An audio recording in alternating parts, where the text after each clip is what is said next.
खूप दिवस विचार करत होतो की या सेन्सिटिव्ह मुद्द्यावर बोलणं गरजेचं आहे, पण गरज आहेच. तुम्ही 1 करोड 2 करोड 50 लाख, काही गरीब लोक 20 लाख 30 लाख 10 लाख रुपयांचं घर घेतात. हे सगळे पैसे आपण बिल्डरला देतो आणि तरी कॉस्टिंग मध्ये बिल्डर एक वाक्य बोलून जातो की रजिस्टरच्या वेळेस 10,000 रुपये कॅश घेऊन ये बरं. हे काय प्रकार, का त्याची गरज आहे? हे 10,000 रुपये कोणाला जातो?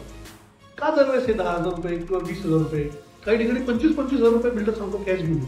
काय प्रकार आहे? मी याचं समर्थन नाही करत. मला हे नाही पडत. माणूस घर घेताना एवढी मेहनत करतो, एवढे कष्ट करतो, पै गोळा करतो आणि त्या रजिस्टरच्या इथं 25,000 रुपये 10,000 रुपये कॅश घेऊन जायची खरंच गरज आहे का? मी याच्या अगेन्स्ट आहे. आपल्या भावना नक्की व्यक्त करा. कमेंटमध्ये सांगा तुमचं काय म्हणणं आहे.